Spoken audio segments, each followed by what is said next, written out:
সালামুন আলাইকুম। কোরআন নিয়ে অধ্যয়ন গবেষণা করার পরিপ্রেক্ষিতে বিভিন্ন মানুষ বিভিন্নভাবে কমেন্ট করে, বোঝার চেষ্টা করি, আমল দেওয়ার চেষ্টা করি। আর তার ফলশ্রুতিতে আজকে মনে হলো মনের অজান্তে কবিতা লিখে ষড়যন্ত্রের কবলে দেশ, ইসলাম প্রত্যাখ্যাত। বাংলাদেশে রাষ্ট্রীয়ভাবে কখনো ইসলাম প্রতিষ্ঠিত হয়নি।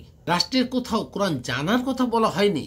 আর এখন কোরআন পড়ুয়ারা হাদিসের গুরুত্ব দিয়ে কোরআন প্রতিষ্ঠা করতে চায় না। ওহে 24-এর বিপ্লবীরা, কোন ধর্ম ব্যবসায়ীর কথায় কান দিবে না। অনেকেই বলেন বিপ্লবীরা এত অল্প সময় বাড়ি গাড়ি টাকা পয়সা পাইল কোথায়? আমি বলি, হাসিনার আমলে জয়ের বেতনের টাকা গেল কোথায়? এরকম হাজারো মিথ্যা ষড়যন্ত্র করে পাচার করেছে লক্ষ কোটি টাকা। তা কি বন্ধ হয়নি? বিপ্লবীরা এখন করেছে মাঠ ফাঁকা। 71-এর মুক্তিযুদ্ধরা যুদ্ধ না করেও নিচ্ছে এখনো ভাতা। 24-এর মুক্তিযুদ্ধদের সরকার দিবে কখন ভাতা? আল্লাহ হাফেজ।